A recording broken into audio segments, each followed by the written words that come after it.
பெருமானாருடைய சஹாபிகள்ல மதீனா வந்த பிறகு முதல்ல இறந்து போன சஹாபி உஸ்மான் இப்னு மத்ஊன்.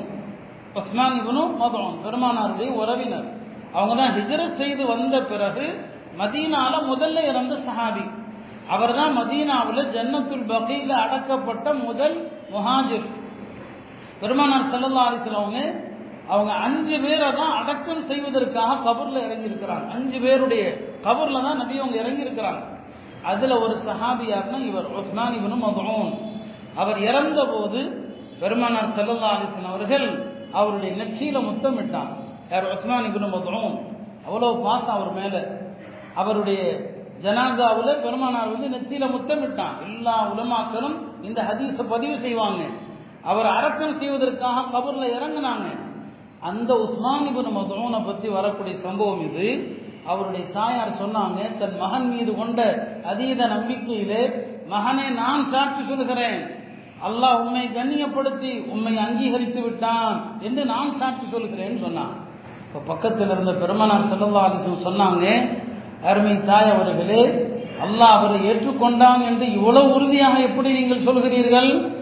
என்னையே அல்லாஹ் ஏற்றுக்கொண்டானா என்று எனக்கு தெரியாது. பெருமானார் ஸல்லல்லாஹு அலைஹி வஸல்லம் சொல்லக்கூடிய வார்த்தை, என்னை அல்லாஹ் ஏற்றுக்கொண்டானா என்று தெரியாது, நீ உம்முடைய மகனை அல்லாஹ் ஏற்றுக்கொண்டான் என்று எப்படி சொல்கிறாய்? சொல்லிவிட்டு சொன்னார்கள், இது போன்று உறுதியான வார்த்தை சொல்லாதீர்கள், இப்படி சொல்லுங்கள், இவர் விஷயத்திலே நான் நல்லதை ஆதரவு வைக்கிறேன்.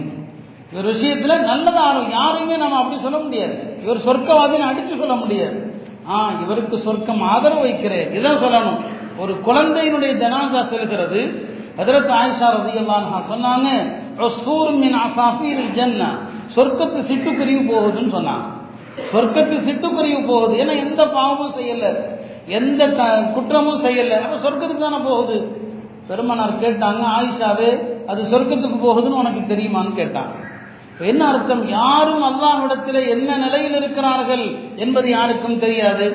அல்லாஹ் சில நேரங்கள்ல ஒரு சில நல்ல அமல்களை கொண்டு வாழ்க்கை முழுவதும் செஞ்ச பாவத்தை மன்னிக்கவும் செய்வான். சில பாவங்களை கொண்டு வாழ்க்கை முழுவதும் செய்த நல்லறங்களை அழிக்கவும் செய்வான். யாருக்கு என்ன ஏற்படும் சொல்ல முடியாது.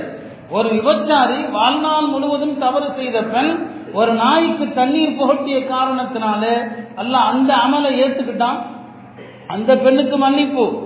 ஆனா இன்னொரு பக்கம் ஒரு வணக்கசாலி இபாதத்தான பெண் ஒரு பூனையை கட்டி வைத்ததற்காக அவள் நரகவாதி ஆனாள். அப்ப எந்த அமல் நமக்கு ஏற்கப்படும், நம்முடைய நிலை என்னவாகும் தெரியாது. பனு இஸ்ரவேலர்களிலே 2 பேர் நண்பர்கள் இருந்தாங்க. ஒருவர் வணக்கசாலி, இன்னொருவர் பாவம் செய்கிறவர். இந்த வணக்கத்தில் ஈடுபடக்கூடியவர் தன் நண்பரிடத்துல பாவம் செய்யாதன்னு சொல்லிக்கிட்டே இருந்தார். அவர் கேட்கவே இல்லை, அவர் பாவம் தொடர்ந்து பண்ணிக்கிட்டே இருந்தார். ஒரு நாள் இந்த வணக்கசாலி கோபத்தில் என்ன சொல்லிட்டாரு, அல்லாஹ் உன்னை மன்னிக்கவே மாட்டான்னு சொல்லிட்டார். யாரை பார்த்து இந்த வார்த்தையை சொல்லக்கூடாது, அல்லாஹ் உம்மை மன்னிக்க மாட்டான் என்று யாரை பார்த்தும் சொல்லக்கூடாது. என்னாச்சு? 2 பேரும் மௌத்தானாங்க, அல்லாஹ்வுக்கு முன்னால கொண்டு வரப்பட்டாங்க.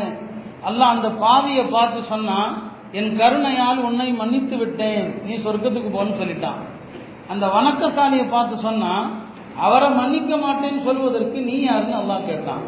என்னுடைய அதிகாரம் மன்னிப்பது, அவரை மன்னிக்க மாட்டேன் நீ எப்படி சொல்லலாம்? உன்னுடைய எல்லா அமலையும் நான் அழிச்சுட்டேன், நீ நரகத்துக்கு போன்னு அல்லாஹ் சொல்லிட்டான். இந்த ஹதீஸை அறிவிக்கும் போது அபூ ஹுரைரா ரலியல்லாஹு அன்ஹு அவர்கள் சொல்லுவாங்க, ஒரே ஒரு வார்த்தை, ஒரே ஒரு சொல் அவருடைய 70 ஆண்டு கால அமல்களை அழித்து நாசமாக்கி விட்டது. இப்ப நாம அமல்கள் விஷயத்துல அது ஏற்கப்படுகிறதா, என்ன நிலையில் இருக்கிறது என்பதை நாம யோசிக்கிறதே இல்லை. எந்த அமல அல்லாஹ் பெருமைப்படுவான்